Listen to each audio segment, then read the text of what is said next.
Good morning, Kajam, and welcome back ulit sa ating channel. And this is Asen Chijam dito sa Japan. So shoutout mo natin nag-send 2 stars si Ma'am Benedict Castillo. Si Sir Benedict Castillo pala, hindi mo ma'am. Nag-send ng 2 stars sa ating Facebook page. So thank you Sir Benedict Castillo.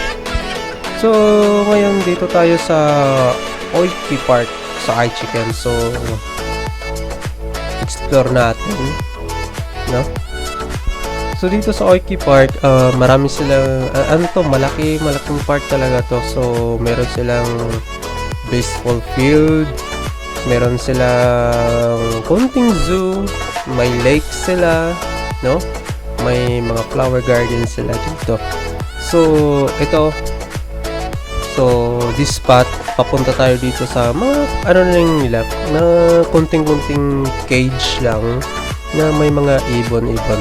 So yan, nakikita nyo ang laki ng cage niya, ang lalaki pa ng mga bakal. So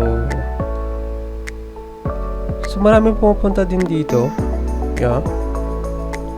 So yan, dalawang swan na kulay pink yan. So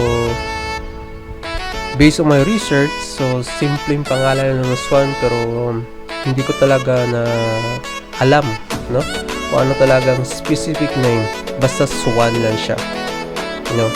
So shoutout kay Tita Lolita Luzada. Hello sir, ang ganda pa ng boses nyo. Shoutout po, sana mapansin. Thank you sir, idol, and God bless. Thank you ma'am, nagustuhan mo yung boses ko.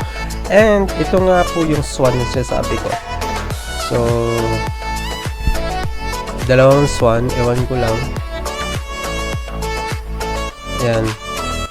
So sa mga gustong pumunta dito sa Oiki Park sa iChicken, libre po ito, no? And yung nakikita nyo nasa taas na ibon, yan pong spotted dove, no? Sa Pilipinas meron din to. So again, sa mga gustong pumunta dito, libre po ito. So yung parking libre, and yung entrance po dito pag pumunta ka po is libre po. So pwede yung galaan po. So ito yung Japanese na monkey nila, no? Na unggoy nila, no? Yung makapal yung buhok, tapos mapula yung pisngi kasi nga malamig dito. So I don't know, baka yan yung sign na pan-Japanese na unggoy to kasi makapal yung balahibo nila. Okay, so mapula yung mukha, no? Pati yung nila pati yung dadampweta nila. So ito yung ibon na silver pheasant, no? So kulay puti at saka black, no? Meron ibang kulay pero the same silver pheasant. I think lalaki yung nasa picture natin, and other yung kulay brown is babae. So shout out kay Cherry Amiyaw. Have a wonderful day. Nag-send ng 10 stars sa ating Facebook page. So thank you ma'am sa walang sawang pagsuporta sa ating page. So ito is Angel P-Fall, no? So yung nakikita nyo sa picture, yan po siya. So I think dalawang klase ito. So yan, no? Maliit lang kasi yung cage nila, kaya siguro hindi sila makakapag-enjoy mismo, no? Kasi ang liit lang ng cage nila. So marami din tumitingin dito, no? Kasi yun nga, free lunch sila. Free lang, pag pumunta ka free lang din. Then yung cage nila is bagay lang sa mga maliliit na hayop. So like kanina yung Indian P-Fall, so medyo malaki, so maliit yung cage.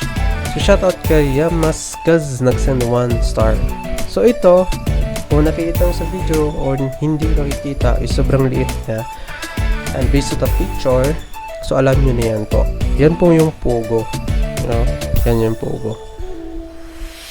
Pogo na ibon. Sa atin Pogo, tinatawag Pogo. So ito naman po is a Japanese pheasant. So sa mga bagong kararating lang dito, lalo sa mga probinsya, nagpa-farming, no? Sa mga kababayan kong Pilipino nanonood sa video nito, kung nakita nyo tong ibon na to, please lang po magbigay kayo respeto kasi ito po ay national bird ng Japan po. So please lang po, wag natin saktan or any, no? Pag narinig natin national bird, delikado po talaga, no? So please lang po, hayaan po natin kasi madami po ito, lalo na sa mga probinsyang area, sa mga rice field, lalo na sa mga bundok. Mga bundok. So Japanese pheasant, nandyan yan palagi. So ito, alam nyo na yan, no? Palagi nating inuulam manok. So shoutout kay Marcel Rabosa, nagsend ng 1 star sa ating Facebook page. Thank you Ma'am Rabosa. So ito yung ibon, no? Nakikita nyo, ibon is Budgi Rigar. Ang hirap basahin. So maliit na ibon, no? Nakita ko din sa Pilipinas to eh. May nakita din ako. So itong cage to is walang laman, na-spot lang natin, no? Kasi naghanap ako bakit walang laman. Kanya walang laman. So then ito is golden pheasant. So the same sa silver pheasant, Japanese pheasant and golden pheasant. Pero ito yung golden pheasant na to is parang nahalin tulad sa ano natin, sa dyan sa Pilipinas yung ibong Adarna, kung sino nakakita ng ibong Adarna talaga. Yung totoong ibon talaga, yung buhay. So ganun na ganun. Pero pag i-compare natin yung dalawang golden pheasant at saka ibon Adarna, is mas magandang kulay at madaming kulay combination sa ibong Adarna natin. So shoutout muna kay Manay Oleysa. Wow, hello sir, shoutout po sa iyo. Just thank you Ma'am Oleysa. So today dito tayo gala, and this time kasi pa fall na, so nag-iiba yung dahon, no? Ang kulay ng dahon. So kung nakikita nyo sa left side is yung parang yung lake nila. So under maintenance daw, no? Kasi kino-construct for the coming event. So walang tubig. Yan. Walang tubig. So kung nakikita nyo, nag-iiba-iba yung kulay, no?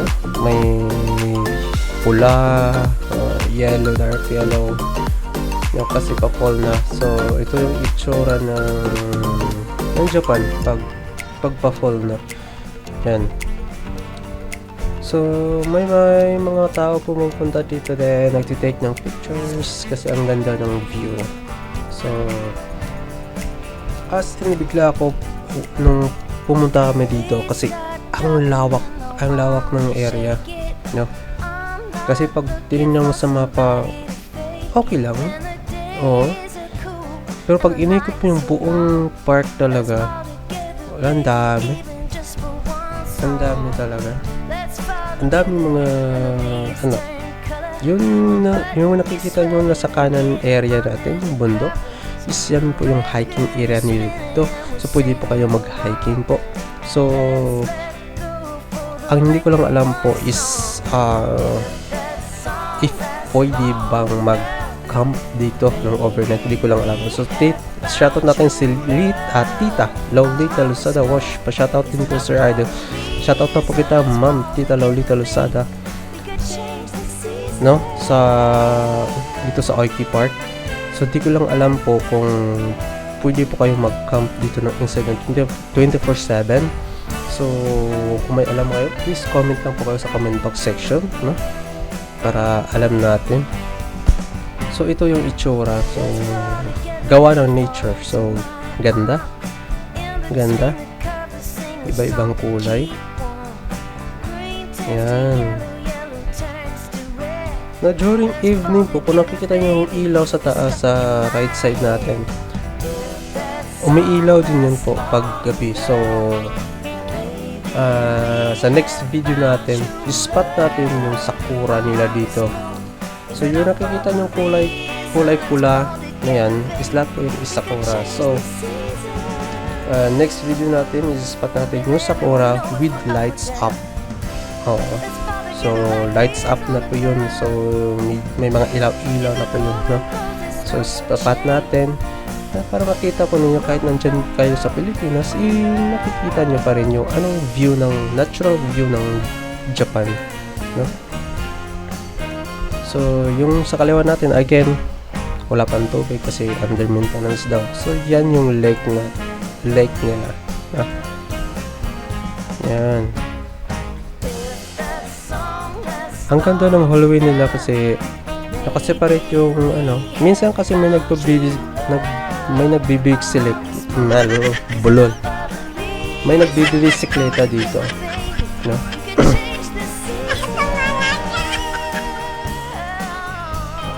So shout out muna tayo kay Violeta Makato Ampulapu. Ang hirap basahin, no?